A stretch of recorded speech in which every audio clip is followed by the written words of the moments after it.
ನೋಡಿ, ಇವತ್ತು ನಾನು ನಮ್ಮ ಊರಲ್ಲಿ ನಡೆದಿರೋಂಥ ರಿಯಲ್ ಇನ್ಸಿಡೆಂಟ್ ಬಗ್ಗೆ ಹೇಳ್ತಿದ್ದೀನಿ. ನೀವು ಈ ವಿಡಿಯೋನ ನೋಡಲೇಬೇಕು ಅಂತಿಲ್ಲ, ಜಸ್ಟ್ ಕೇಳಿಸ್ಕೊಂತ ಹೋಗಿ ಸಾಕು. ನೋಡಿ, ನಾನು ಮತ್ತೆ ಮತ್ತೆ ಹೇಳ್ತಿದ್ದೀನಿ, ವಿಡಿಯೋ ತುಂಬಾ ಸ್ಕ್ಯಾರಿ ಇದೆ, ಭಯ ಪಡೋರು ನೋಡ್ಲಿಕ್ಕೆ ಹೋಗಬೇಡಿ ಅಂತ ಹೇಳ್ತಾ ಇವತ್ತಿನ ಈ ವಿಡಿಯೋನ ಶುರು ಮಾಡೋಣ ಬನ್ನಿ. ಸಾಗರದಲ್ಲಿ ರಮೇಶ್ ಅನ್ನೋ ಆಟೋ ಡ್ರೈವರ್ ಇದ್ದ. ಎಂದಿನಂತೆ ತನ್ನ ಪ್ಯಾಸೆಂಜರ್ಗಳನ್ನ ಪಿಕ್ ಮಾಡಿ ಅವ್ರು ಹೇಳಿದ ಜಾಗಕ್ಕೂ ಬಿಟ್ಟು ಬರ್ತಿದ್ದ. ತುಂಬ ಅವಸರದ ವ್ಯಕ್ತಿಯಾಗಿದ್ದ. ಆದರೆ ಇವನಿಗೆ ಬುದ್ಧಿ ಸರಿ ಇರ್ತಿರ್ಲಿಲ್ಲ. ಹೇಗಂದರೆ ದಾರಿ ಚಿಕ್ಕ ಮಕ್ಕಳು ಹೊಡೆಯೋದು, ಹುಡುಗಿಯರನ್ನ ಚುಡಾಯಿಸೋದು, ಹಾಗೆ ವಯಸ್ಸಾಗಿರೋರು ಕೆಟ್ಟ ಬೈಕೊಂತ ಓಡಾಡೋದು, ಇದೇ ಮಾಡ್ತಿದ್ದ. ಒಂದಿನ ಈ ರಮೇಶ ಒಬ್ಬ ಮುತ್ಕನ ಆಟೋ ಮೇಲೆ ಕೂರಿಸ್ಕೊಂಡು ತುಂಬ ವೇಗವಾಗಿ ಹೋಗ್ತಿರ್ತಾನೆ. ಏಯ್, ಸ್ವಲ್ಪ ನಿಧಾನಕ್ಕೆ ಓಡ್ಸಪ್ಪ ಅಂತ ಅಜ್ಜ ಹೇಳಿದಕ್ಕೆ, ಏ ಮುತ್ಕ, ಗಾಡಿ ಇಷ್ಟೇ ಸ್ಪೀಡಲ್ಲಿ ಹೋಗೋದು, ಬರೋದಾದ್ರೆ ಬಾ, ಇಲ್ಲ ಇಲ್ಲೇ ಬಿಟ್ಟು ಹೋಗ್ತಿರ್ತೀನಿ ಅಂತ ಆವಾಜ್ ಆಗ್ತಾನೆ. ಆಗ ಅಜ್ಜಂಗೆ ಕೋಪ ಬರುತ್ತೆ ಕ್ಯಾಸುವಲ್ ಆಗಿ. ಏನು ಇವನು ಸೀನಿಯರ್ ಸಿಟಿಸನ್ ಹಿಂಗೆ ಮಾತಾಡ್ತಾನಲ್ಲ ಅಂತ ಅವ್ರ ಹತ್ರ ಒಂದು ಬಿದ್ರಿನ ಕೋಲ್ ಇರುತ್ತೆ. ಆ ಕೋಲ್ ತಗೊಂಡು ರಪ್ ಅಂತ ಹೊಡಿತಾರೆ.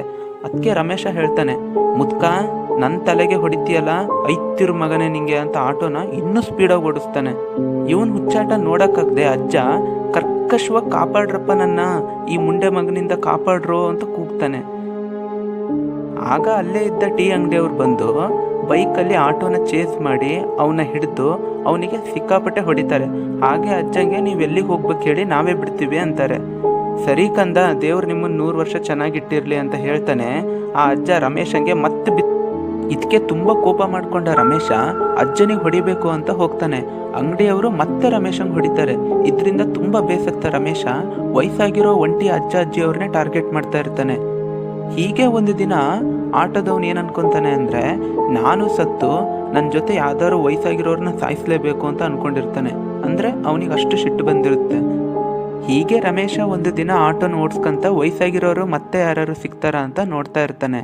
ಅದೇ ಸಮಯಕ್ಕೆ ಒಂದು ಮುಸ್ಲಿಂ ಯುವತಿ ಹಾಗೂ ಆಕೆ ತಂದೆ ಇಬ್ಬರು ಆಟೋಗೆ ಕೈ ಮಾಡ್ತಾರೆ. ಇದನ್ನು ನೋಡಿ ಮನಸ್ಸಲ್ಲೇ ತುಂಬ ಖುಷಿ ಪಡ್ತಾನೆ ರಮೇಶ.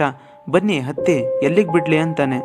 ಇತ್ತ ಯುವತಿ ತಂದೆ ತನ್ನ ಜೇಬಲ್ಲಿದ್ದ ಒಂದು ಚೀಟಿನ ಕೊಟ್ಟು, ಈ ಅಡ್ರೆಸ್ಸಿಗೆ ಬಿಡಪ್ಪ ಸಾಕು ಅಂತ ಹೇಳ್ತಾರೆ. ಸರಿ ಅಂಕಲ್ ಅಂತ ಹೇಳಿ ರಮೇಶ ಹೊರಡ್ತಿರುವಾಗಲೇ ಯುವತಿ ಅವ್ರ ತಂದೆಗೆ ಕರೆದು ಕಿವಿ ಹತ್ರ ಏನೋ ಹೇಳ್ತಾಳೆ. ಇತ್ತ ರಮೇಶಂಗೆ ತಲೆಯಲ್ಲಿ ಒಂದೇ ಓಡ್ತಿರುತ್ತೆ, ಅವಳು ಅವ್ರ ತಂದೆಗೆ ಏನು ಹೇಳಿರ್ಬೋದು ಅಂತ. ಸರಿ, ದಾರಿಲಿ ಹೋಗ್ತಾ ಕೇಳಿದ್ರಾಯ್ತು ಅಂತ ಅಂದ್ಕೊಂಡು, ಸರಿ ನಾವಿನ್ನೂ ಹೊರಡ್ತೀವಿ, ಲೇಟ್ ಆಯಿತು ಅಂತ ಯುವತಿ ತಂದೆಗೆ ಹೇಳಿಬಿಟ್ಟು ರಮೇಶ ಅಲ್ಲಿಂದ ಹೊರಡ್ತಾನೆ. ಆ ಪ್ರಶ್ನೆನ ಮುಜುಗರ ಇಲ್ಲದೆ ಸೀದಾ ಆ ಮುಸ್ಲಿಂ ಯುವತಿಗೆ ಕೇಳ್ತಾನೆ. ಅದಕ್ಕೆ ಆ ಕಡೆಯಿಂದ ಏನೂ ರೆಸ್ಪಾನ್ಸ್ ಬರಲ್ಲ. ಇದಕ್ಕೆ ರಮೇಶ, ನೋಡಿ, ನನ್ನ ಕಷ್ಟ ನಾನು ನಿಮ್ಮ ಹತ್ರ ಶೇರ್ ಮಾಡ್ಕೊಳ್ತೀನಿ, ನಿಮ್ಮ ಕಷ್ಟ ನನ್ನ ಹತ್ರ ಶೇರ್ ಮಾಡ್ಕೊಳ್ಳಿ ಅಷ್ಟೇ ಅಂತ ಅಂತಾನೆ. ಅದಕ್ಕೆ ಆ ಕಡೆಯಿಂದ ಕೆಟ್ಟದಾಗ ಏನೋ ವಾಯ್ಸ್ ಬರುತ್ತೆ. ಇದಕ್ಕೆ ಓ ಮುಸ್ಲಿಂ ಹುಡುಗಿ ಉರ್ದುವಲ್ಲಿ ಏನಾದ್ರು ಬೈತಿರ್ಬೋದು ಅಂದ್ಕೊಂಡು ಸುಮ್ಮನೆ ಆಗ್ತಾನೆ. ಹೀಗೆ ಸ್ವಲ್ಪ ಹೊತ್ತಾದ್ಮೇಲೆ ಯಾವುದೋ ಒಂದು ಭಾಷೆಯಲ್ಲಿ ಒಂದು ಶಬ್ದ ಕೇಳುತ್ತೆ. ಕರೆದ್ರ, ಸ್ವಲ್ಪ ಜೋರಾಗಿ ಮಾತಾಡಿ, ದಯವಿಟ್ಟು ಹೇಳಿ ಈಗೇನು ಅಂತ ಅಂತಾನೆ. ಆಗ ಆ ಕಡೆಯಿಂದ ಮತ್ತೆ ವಾಯ್ಸ್ ಬರಲ್ಲ. ರೀ, ಏನ್ರಿ ನೀವು ಸತಾಯಿಸೋದು, ನನಗೆ ಹೇಳ್ತೀರಾ ಹೇಳಲ್ವಾ ಅಂತ ಅಂತಾನೆ. ಆಗ ಮತ್ತೆ ಆ ಕಡೆಯಿಂದ ಏನು ಶಬ್ದ ಬರೋದಿಲ್ಲ. ಈ ಸಲ ರಮೇಶಂಗೆ ಕೋಪ ಬಂದು, ನಾ ಎಷ್ಟು ಕೇಳಿದ್ರೆ ನಂಗೆ ಸತಾಯಿಸ್ತಿರಲ್ಲ, ಇವಾಗ ನೋಡಿ ಏನು ಮಾಡ್ತೀನಿ ಅಂತ ಗಾಡಿನ ವೇಗವಾಗಿ ಓಡ್ಸೋಕ್ಕೆ ಶುರು ಮಾಡ್ತಾನೆ. ಇವಾಗ ನೋಡು, ಹೇಳ್ದೆ ಇನ್ನೇನು ಮಾಡ್ತೀಯ, ಯಾರು ಹೇಳಿದ್ರು ನಿಲ್ಸಲ್ಲ, ಇಷ್ಟೇ ಸ್ಪೀಡಲ್ಲಿ ಹೋಗಿ ಎಲ್ಲರೂ ಗುದ್ದಿ ಇಬ್ರು ಸತ್ತೋಗ್ಬಿಡೋಣ ಅಂತ ಹೇಳ್ತಾನೆ. ಹಿಂದ್ಗಡೆ ಇದ್ದ ಆ ಮುಸ್ಲಿಂ ಯುವತಿ ಮಿನ್ ತಮಹಿನ್ ಮಾರ್ಡಾಲುಂಗ ಚೋದು ಅಂತ ಹೇಳಿ ನಗಾಡ್ತಾಳೆ. ಇತ್ತ ರಮೇಶಂಗೆ ಅವಳು ಏನು ಮಾತಾಡಿದ್ಲು ಅಂತ ಅರ್ಥ ಆಗಿರಲ್ಲ. ಆದರೆ ಚೋದು ಅಂತೀಯಾ, ಇರು ನಿಂಗೆ ಮಾಡ್ತೀನಿ ಅಂತ ಜೋರಾಗಿ ಓಡ್ಸೋಕ್ಕೆ ಶುರು ಮಾಡ್ತಾನೆ. ಅವತ್ತು ಟೀ ಅಂಗಡಿ ಹತ್ರ ಇದ್ದ ವ್ಯಕ್ತಿ ಇವತ್ತು ಮತ್ತೆ ಯಾರನ್ನ ಕೊಲ್ಲಕ್ಕೆ ಇವನು ಇಷ್ಟು ಸ್ಪೀಡಾಗಿ ಓಡಿಸ್ತಾ ಇದ್ದಾನೆ ಅಂತ ಮತ್ತೆ ಚೇಂಜ್ ಮಾಡಿ ಗಾಡಿನ ನಿಲ್ಲಿಸ್ತಾನೆ. ರಮೇಶ್ ಕೆಳಗಿಳಿದು ಏನೋ ಅಂತಾನೆ. ಇವತ್ತು ಯಾವ ಮುತ್ಕನ್ ಸಾಯಿಸ್ಬೇಕು ಅಂತ ಕರ್ಕೊಂಡು ಬಂದ್ಯೋ ಗಾಂಡು ಅಂತ ಕೇಳ್ತಾನೆ. ಆಟೋದಲ್ಲಿ ಬಗ್ ನೋಡಿದ್ರೆ ಅಲ್ಲಿ ಯಾರು ಇರೋದಿಲ್ಲ. ಆಗ ರಮೇಶ, ಅವತ್ತು ಜನ ಇದ್ರು ಅಂತ ನಿನ್ನ ಆಟ ನಡೀತು, ಇವಾಗ ಏನು ಮಾಡ್ಕೊತೀಯ ನಂದು ಅಂತ ಹೇಳ್ಬಿಟ್ಟು ಅವ್ನ ಕೆನ್ನೆಗೆ ಜೋರಾಗಿ ಹೊಡಿತಾನೆ.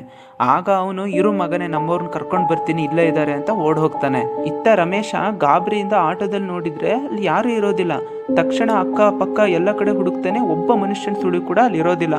ಆಗ ಅವನಿಗೆ 100ಕ್ಕೆ 100 ಕನ್ಫರ್ಮ್ ಆಗುತ್ತೆ, ಇದು ಮುಸ್ಲಿಂ ಹೆಣ್ಣು ದೆವ್ವ ಅಂತ. ಹಾಗೆ ಇಲ್ಲಿಂದ ಹೊರಡಬೇಕು ಅಂತ ಗಾಬರಿಯಿಂದ ಆಟೋ ಹತ್ತಿ ಹೋಗ್ತಾ ಇರ್ತಾನೆ. ತನ್ನ ಎದುರುಗಡೆನೆ ಇದ್ದ ಶ್ರೀ ಮಾರಿಕಾಂಬಾ ದೇವಿಯ ದೇವಸ್ಥಾನ ನೋಡಿ ಬೆಚ್ಚಿ ಬೀಳ್ತಾನೆ. ತಾಯಿ, ಅಂದ್ರೆ ನಿನ್ನ ನೋಡಿ ಆ ದೆವ್ವ ಓಡ್ ಹೋಗಿರ್ಬೇಕು, ನಾನು ಯಾವತ್ತೂ ನಿನ್ನ ನಂಬಿರಲಿಲ್ಲ, ಇವತ್ತು ನನ್ನ ಕಣ್ಣು ತೆರೆಸಿದೀಯಾ, ಹೀಗೆ 1000 ವರ್ಷಕ್ಕೂ ನಿನ್ನ ಭಕ್ತನಾಗಿ ಇರುವಂತೆ ಆಶೀರ್ವಾದ ಮಾಡು, ನನ್ನ ತಪ್ಪನ್ನೆಲ್ಲ ಕ್ಷಮಿಸು ಅಂತ ದೇವಿ ಕಾಲಿಗೆ ಬೀಳ್ತಾನೆ. ಸೊ ಇದು ಇವತ್ತಿನ ವಿಡಿಯೋ. ಇಷ್ಟ ಆದರೆ ಲೈಕ್ ಮಾಡಿ, ಇಷ್ಟ ಆಗಿಲ್ಲ ಅಂದರೆ ಡಿಸ್ಲೈಕ್ ಮಾಡಿ ಅಂತ ಹೇಳ್ತಾ ಮುಂದಿನ ವಿಡಿಯೋದಲ್ಲಿ ಮತ್ತೆ ಸಿಗೋಣ. ನಮಸ್ಕಾರ.